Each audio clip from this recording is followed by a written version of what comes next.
Artinya memang NU akan menarik garis batas yang tegas dengan partai-partai politik, termasuk dengan Partai Kebangkitan Bangsa. Ya, ya. Itu kenapa?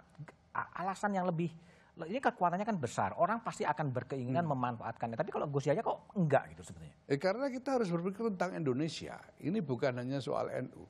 NU itu menurut hasil survei, ini saya pegangan survei saja, karena NU tidak punya keanggotaan yang terdaftar.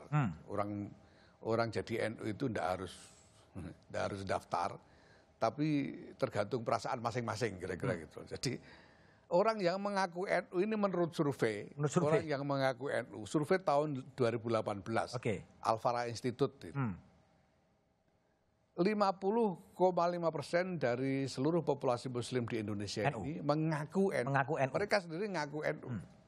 Nah, kemudian belakangan survei yang terbaru 2022, 59,2% mengaku NU.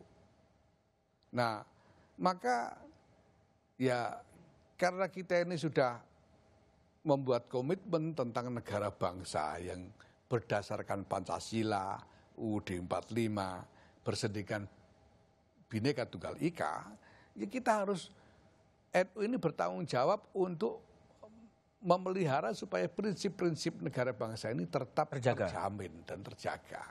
Karena NU ikut mendirikan. Jadi kalau NU membiarkan ini tidak terjaga, namanya tidak bertanggung jawab. Tapi gini, ada garis batas yang tegas bahwa Gus Yahya punya prinsip bahwa NU tidak boleh kemudian dijadikan alat politik. Apa selama ini juga ada partai-partai yang memang menarik-narik NU untuk dalam konteks politik praktis? Ya memang iya, NU sendiri dulunya juga partai politik toh. NU itu dulu ada partai politik tahun 52 jadi partai politik, 55 itu pemilu NU bertarung sebagai partai politik sampai 71. Nah habis itu baru ada fusi dan 79 diputuskan untuk kembali ke khitoh, artinya menarik diri dari politik praktis.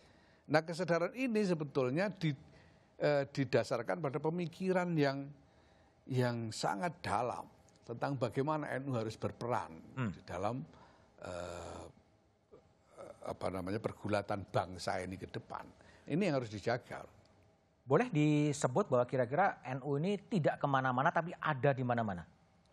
Ya pasti, karena kalau kita tangkap 10 orang di jalan ini, kira-kira yang 5 ngaku NU gitu. Dan kita harus terima bahwa NU ini isinya juga merupakan potret dari seluruh masyarakat. Isinya ya kiainya ya banyak, tapi di situ yang dagang, tani banyak, copet juga ada gitu. Nah ini semuanya mereka ini adalah warga NU yang harus dilayani, dan kita harus menemukan cara bagaimana semua orang bisa dibantu untuk meningkatkan kualitas hidupnya. Oke, kalau kita